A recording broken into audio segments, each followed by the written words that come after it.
In the beginning, before there was even time, when the earth was unformed and void, and all there was darkness.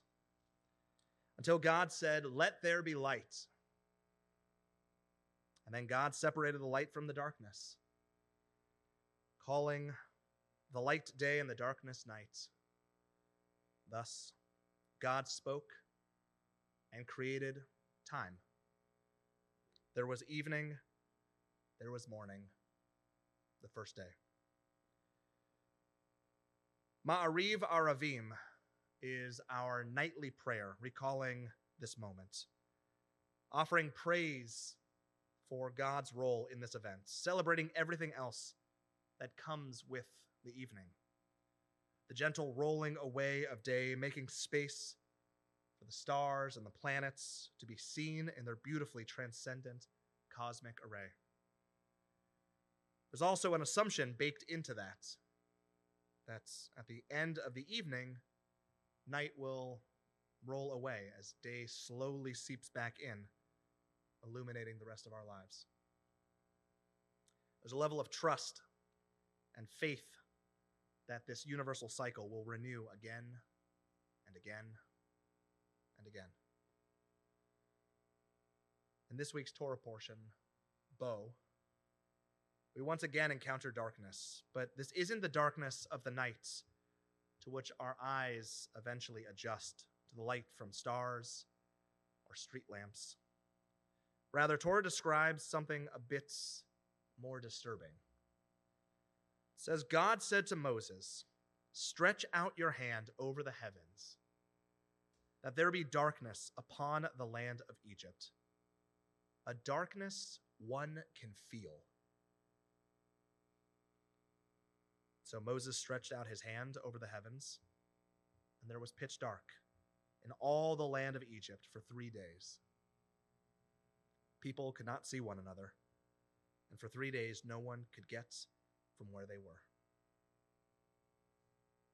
Midrash teaches that this was a darkness you could indeed feel. Choshek sheyamesh, a darkness that could be touched, that could be held, a darkness that had weight and texture. What does it mean to feel darkness? Is it that our other senses become heightened when our sight fails us? Or is there actually a heft to this darkness, slowly collapsing upon us like a heavy fabric, a physical presence pinning us down? This is a terrifying image of darkness. Not as the absence of light, but as a manifested thick and suffocatingly claustrophobic presence.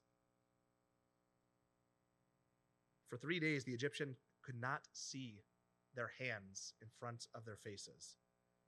They couldn't find water or food. Parents couldn't locate their children. No one knew if it was morning or evening, if minutes or hours had passed. Time itself became untethered. We're not told explicitly, but I'm sure that in this disorientation, anxiety took over. Not knowing who stood beside you, in darkness, we feel vulnerable, unsafe, paranoid. Before we build up that trust, we wonder if the light will ever show itself again. And perhaps the most unsettling thing about this entire plague is that it's the only one of the 10 plagues that shows up completely without warning. For the other 9, Moses announces what's coming. Darkness just appears. One moment there's light, the next, nothing. I think we too know what it means to feel darkness.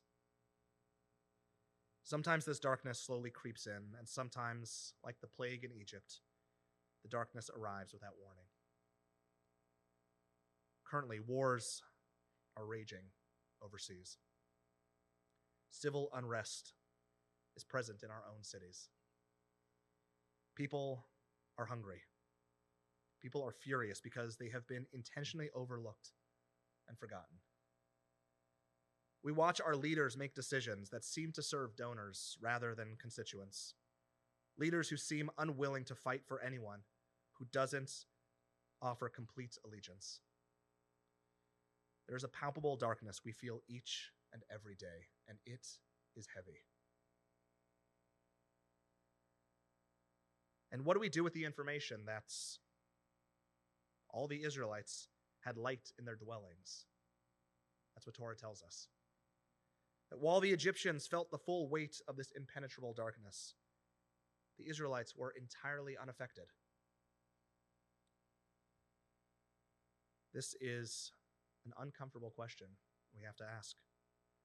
When others sit in darkness, what is our responsibility? Do we interpret this as divine favoritism? Do we stay in our illuminated dwellings, grateful for the visibility that we do have? Thank God that it's not us. Do we find a way to reach into the darkness with our own light? To say to those affected, I see you, even if you can't see yourself. Darkness is scary because it isolates. In darkness, we lose each other. We lose our sense of connection, of community, of shared humanity. And when only some of us experience the lights, the temptation is to protect what we have, to stay where it's safe. But we can't move forward together to build a just society if we turn away. If we turn away from those affected by darkness, those weighed down by forces beyond their control. The plague of darkness only lasted a short time, but when people are affected by darkness, what matters most is how we choose to move through that time. Our choice to isolate or connect, to hoard the light or share it, these choices shape how we survive the darkness, but also who we become when that light returns. On this Shabbat, I want to bless us with the courage to step forward into the darkness, to acknowledge its presence, to name our fears and our disorientations.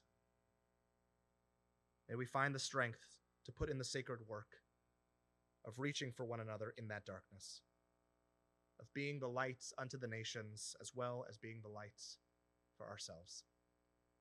Shabbat Shalom.